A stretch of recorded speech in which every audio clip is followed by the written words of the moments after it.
여러분, 오픈 AI의 CEO 샘 알트만 다들 아시죠? 그가 앞으로 10년 인공지능이 우리 세상을 어떻게 바꿀지에 대해 정말 대담한 미래 시나리오를 내놨습니다. 그래서 오늘은요, 그가 그리는 미래가 도대체 어떤 모습일지, 그리고 그 안에서 우리가 마주하게 될 엄청난 기회와 또 피할 수 없는 위기는 무엇인지 한번 제대로 파헤쳐 보겠습니다. 샘 알트만이 이런 말을 했습니다. 이게 그냥 기술이 좀 더 발전한다 이런 차원의 이야기가 아니라는 거죠. 말 그대로 이 지구의 지능 서열이 그 피라미드가 완전히 뒤집히는 정말 역사상 단 한 번 있을까 말까한 그런 거대한 전환기를 우리가 지금 살고 있다는 겁니다. 자, 그래서 오늘 우리가 살펴볼 내용은 크게 이 5가지입니다. 먼저 초지능이 뭔지, 그리고 이게 가져올 생산성의 폭발적인 증가, 또 기술은 변해도 인간은 그대로라는 점, 아주 중요한 정멸 문제, 마지막으로 이 미래를 우리가 어떻게 헤쳐나가야 할지까지 차근차근 따라와 보시죠. 자, 첫 번째 주제는 다가오는 초지능입니다. 근데 알트만이 여기서 정말 놀라운 주장을 하는데요. 바로 초지능을 만드는 데 필요한 과학적인 발견은 이미 다 끝났다는 겁니다. 아니, 그럼 대체 뭐가 남은 걸까요? 네, 바로 이겁니다. 더 이상 이게 무슨 공상과학 소설에나 나올 법한 미지의 영역이 아니라는 거죠. 이미 우리 손에 있는 기술들을 잘 조립하고 규모를 키우기만 하면 된다는, 그러니까 이제 과학의 문제가 아니라 공학의 문제라는 아주 대담한 선왕인 셈입니다. 근데 여기서 말하는 초지능이라는 게 정확히 뭘까요? 쉽게 말해서 인간보다 모든 면에서 똑똑한 AI라고 생각하시면 됩니다. 단순히 계산을 빨리 하거나 글을 잘 쓰는 수준을 넘어서서요. 암을 정복한다거나 기후변화 문제를 해결하는 것처럼 지금까지 인류가 풀지 못했던 아주 거대한 난제들을 풀어줄 수 있는 그런 존재를 말하는 거죠. 자, 그럼 이 초지능까지 가는 길이 얼마나 남았을까요? 알트만이 제시한 로드맵을 보면 이게 생각보다 훨씬 가깝습니다. 보세요.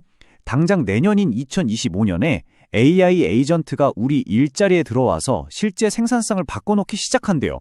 그리고 2030년대 중반, 그러니까 약 10년 후면 휴머노이드 로봇이 직장이나 집에서 흔하게 보일 거라는 겁니다. 와, 정말 먼 미래 얘기 같았는데 이제 코앞까지 다가온 느낌이죠? 자, 이렇게 강력한 AI가 등장하면 우리 경제, 그리고 우리가 일하는 방식은 과연 어떻게 될까요? 그야말로 생산성의 빅뱅이 일어날 텐데 그 새로운 시대를 한번 들여다보죠. 가장 중요한 키워드는 바로 이겁니다. 창작의 민주화. 이게 무슨 뜻이냐면요. 지금까지는 소수의 전문가들만 할 수 있었던 일들, 예를 들면 코딩이나 디자인, 작곡 같은 것들을 이제는 누구나 할 수 있게 된다는 거예요. AI가 그 문턱을 확 낮춰준다는 거죠. 한번 상상해 보세요. 코딩을 전혀 몰라도 디자인을 배운 적이 없어도 번뜩이는 아이디어만 있으면 AI의 도움을 받아서 전문가 수준의 앱이나 예술 작품을 만들어낼 수 있게 되는 겁니다. 한 사람의 생산성이 말도 안 되게 높아지는 거죠. 그래서 결국 한 사람이 거대한 기업만큼의 가치를 창출하는 바로 그 1인 유니콘 기업의 시대가 열릴 수 있다는 겁니다. 자, 그런데요. 이렇게 좋은 이야기만 있는 건 아닙니다. 이 엄청난 변화에는 당연히 어두운 그림자도 따라오겠죠. 세계경제포럼의 예측을 보면 2025년까지 AI 때문에 사라질 일자리가 무려 8,500만 개에 달할 거라고요. 근데 정말 무서운 건 이게 시작에 불과하다는 겁니다. PwC는 한술 더 떠서 2030년대 중반이 되면 전체 직업의 30%가 자동화될 수 있다고 전망합니다. 여기서 진짜 중요한 포인트는 이게 단순히 공장에서 반복적인 작업만 대체하는 게 아니라는 거예요. 변호사, 회계사 같은 소위 전문직이라고 불리는 지식 노동까지도 포함된다는 사실입니다. 자, 그럼 세상은 이렇게 급격하게 변하는데 그 안에서 사는 우리 인간 자체는 어떨까요? 우리의 본성도 과연 바뀔까요? 알트만은 바로 이 지점에서 아주 흥미로운 이야기를 합니다.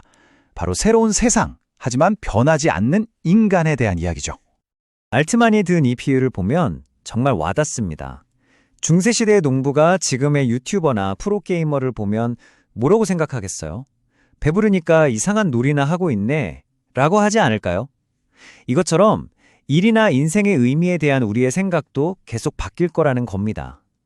AI가 대부분의 노동을 대신해주면 우리는 아마 예술이나 순수 과학 아니면 서로를 더 깊이 돌보는 일에서 새로운 가치를 찾게 될 거라는 거죠. 그러니까 2030년대는 정말 기묘한 세상이 될 거예요. 한쪽에서는 AI가 도시 전체를 관리하고 뇌랑 컴퓨터를 연결하는 기술이 등장하는데 다른 한쪽에서는 우리는 여전히 가족이랑 시간 보내고 사랑에 빠지고 자연을 보면서 감탄하고 있을 거라는 거죠. 기술은 상상 이상으로 발전하지만 인간의 근본적인 가치는 변하지 않는 것. 이 기묘한 공존이 바로 알트만이 그리는 미래의 모습입니다. 자, 그런데 이렇게 엄청난 힘을 가진 AI, 이걸 과연 우리가 안전하게 통제할 수 있을까요? 여기서 AI 개발자들이 가장 골머리를 앓고 있는 문제, 바로 정렬 문제, 얼라이먼트 프로블렘이 등장합니다. 정말 중요한 개념이에요. 정렬 문제가 뭐냐면 AI의 목표를 인간의 가치와 정렬시키는, 즉 일치시키는 문제입니다. 쉬운 예를 들어볼게요. 유튜브 알고리즘한테 사람들이 영상을 최대한 오래 보게 만들어 라는 목표를 줬더니 점점 더 자극적이고 극단적인 영상만 추천해주는 경우가 있잖아요. 그게 바로 정렬에 실패한 사례입니다. 근데 이게 만약 인간보다 훨씬 똑똑한 초지능이라면 그 위험의 크기는 정말 상상조차 하기 힘듭니다. 근데 위험이 이것뿐만이 아니에요. 생각해볼 게 정말 많습니다. 이 엄청난 힘을 과연 누가 가질 것인가? 특정 국가나 거대 기업이 독점하게 되면 어떡하죠? 또 AI가 진짜보다 더 진짜 같은 가짜 뉴스를 무한정 만들어내면 우리 사회는 어떻게 될까요? 그리고 지금처럼 다들 경쟁적으로 AI를 개발하다가 안전을 소홀히 하게 될 위험은 없을까요? 정말 하나하나가 다 거대한 숙제들입니다. 자, 그럼 이쯤 되면 좀 막막해지죠? 그럼 우리는 이 거대한 변화의 파도 앞에서 뭘 어떻게 해야 할까요? 마지막으로 이 예측 불가능한 AI의 시대를 항해하기 위한 우리만의 나침반은 무엇일지 그 방법을 함께 찾아보겠습니다. 알트만이 내놓은 해법의 핵심은 이겁니다. 우리 사회의 규칙을 완전히 새로 짜야 한다는 거예요. 바로 새로운 사회적 계약이 필요하다는 거죠. AI가 가져올 풍요도 엄청나지만 그로 인한 충격과 혼란도 어마어마할 테니까요. 그래서 일이란 무엇인가부터 시작해서 기본소득 문제, 교육 시스템까지 우리 사회 거의 모든 것을 제로 베이스에서 다시 생각해야 한다는 아주 근본적인 제안입니다. 자, 그럼 거시적인 얘기는 그렇다 치고 당장 우리 각자는 뭘 준비해야 할까요? 여기 4가지 키워드가 있습니다. 첫째, 끊임없이 배우는 평생학습 태도를 가져야 하고요. 둘째, AI가 따라하기 힘든 공감이나 소통 능력 같은 소프트 스킬을 길러야 합니다.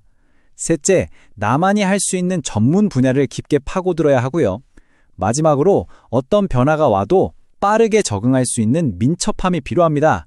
이게 바로 새로운 시대의 생존 전략이 될 겁니다. 인간과 컴퓨터 상호작용 분야의 대가인 벤 슈나이더만의 이 말이 핵심을 짚어줍니다. 자동화 수준은 계속 높여야 하지만 그 통제권은 반드시 인간이 쥐고 있어야 한다. 결국 아무리 기술이 발전해도 그 중심에는 항상 사람이 있어야 한다는 대원칙을 잊으면 안 된다는 거죠. AI는 어디까지나 우리의 도구이지 주인이 될 수는 없습니다. 마지막으로 이 질문을 함께 생각해 봤으면 합니다. 우리는 지금 세상을 위한 뇌를 만들고 있습니다. 우리는 이 새로운 뇌에게 무엇을 가르쳐야 할까요? 정말 엄청난 질문이죠. 인류 역사상 한 번도 존재한 적 없었던 이 전 지구적인 인공의 뇌에게 우리가 어떤 지혜와 가치를 가르쳐 주느냐에 따라 인류의 미래가 완전히 달라질 겁니다. 그리고 그 무거운 책임이 바로 지금 이 시대를 살아가는 우리 모두의 어깨에 놓여 있습니다.